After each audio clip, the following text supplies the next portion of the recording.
ನಮಸ್ಕಾರ ಎಲ್ಲ ರೈತ ಬಾಂಧವರಿಗೂ. ನಾವು ಭಾರತ್ ಸರ್ಟಿಸ್ ಅಗ್ರಿ ಸೈನ್ಸ್ ಲಿಮಿಟೆಡ್ ಕಂಪ್ನಿಯಿಂದ, ನನ್ನ ಹೆಸರು ಶಿವನಗೌಡ ಪಾಟೀಲ್. ಇವತ್ತು ದಾಳಿಂಬರಿ ಬೆಳೆಗಳಲ್ಲಿ ಕಾಯಿ ಮಚ್ಚೆ ರೋಗ ಬರುತ್ತೆ.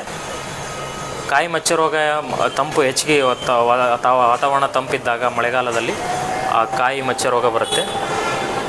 ಅದಕ್ಕೆ ದಾಳಿಂಬರಿ ಬೆಳೆಗೆ ನಾವು ಈ ಕೊಸೈಡ್ನ ಬಳಸ್ಬೋದು. ಈ ಕೊಸೈಡ್ನ ಬಳಸೋದ್ರಿಂದ ಕಾಯಿ ಮಚ್ಚೆ ರೋಗ, ಆ ಶಿಲೀಂಧ್ರ ಏನಿರುತ್ತೆ ಕಾಯಿ ಮಚ್ಚೆ ರೋಗಕ್ಕೆ ಇದು ಉತ್ತಮ ರೀತಿಯಲ್ಲಿ ಕೆಲಸ ಮಾಡುತ್ತೆ.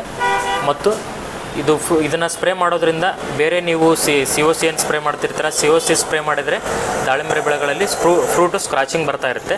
ನಮ್ಮ ಕೊಸೈಡ್ 3000ನ ನೀವು ಬಳಸೋದ್ರಿಂದ ಯಾವುದೇ ಫ್ರೂಟ್ ಸ್ಕ್ರಾಚಿಂಗ್ ಬರಲ್ಲ. ದಾಳಿಂಬರಿ ಬೆಳೆಗಳಲ್ಲಿ ತುಂಬ ಉತ್ತಮ ರೀತಿಯಲ್ಲಿ ಇದು ಆ ಫಂಗಸ್ನ ಕಂಟ್ರೋಲ್ ಮಾಡುತ್ತೆ. ಇದರಲ್ಲಿ ಸಣ್ಣ ಸಣ್ಣ ತಾಮ್ರದ ಅಯಾನುಗಳು ಇರೋದ್ರಿಂದ ಎಲೆ ಮೇಲೆ ಚೆನ್ನಾಗಿ ಸ್ಪ್ರೆಡ್ ಆಗುತ್ತೆ. ಇದು ಎಲೆ ಅಂತ ತಿಳ್ಕೊಳ್ಳಿ. ಈ ಎಲೆ ಮೇಲೆ ಈಗ ಬೇರೆ ನೀವು COC ಸ್ಪ್ರೇ ಮಾಡಿದರೆ ದಪ್ಪ ದಪ್ಪ ಅಯಾನುಗಳು, ತಾಮ್ರದ ಅಯಾನುಗಳು ಇರ್ತವೆ, ಇಲ್ಲಿ ಸ್ಪ್ರೇ ಆಗುತ್ತೆ. ಇದು ಸಣ್ಣ ಸಣ್ಣ ಮಾಲಿಕ್ಯೂಲ್ಸ್ ಇರೋದ್ರಿಂದ ಪೂರ್ತಿ ಎಲ್ಲ ಕಡೆ ಈ ಔಷಧ ಹರಡೋದ್ರಿಂದ ತುಂಬ ಉತ್ತಮ ರೀತಿಯಲ್ಲಿ ಇದು ನಮ್ಮ ಕೊಸೈಡ್ 3000 ದಾಳಿಂಬರಿ ಬೆಳೆಗಳಲ್ಲಿ ಕಾಯಿ ಕೊಳೆ ರೋಗಕ್ಕೆ, ಕಾಯಿ ಮಚ್ಚೆ ರೋಗಕ್ಕೆ ಸಹ ಈ ಕೆಲಸ ಮಾಡುತ್ತೆ.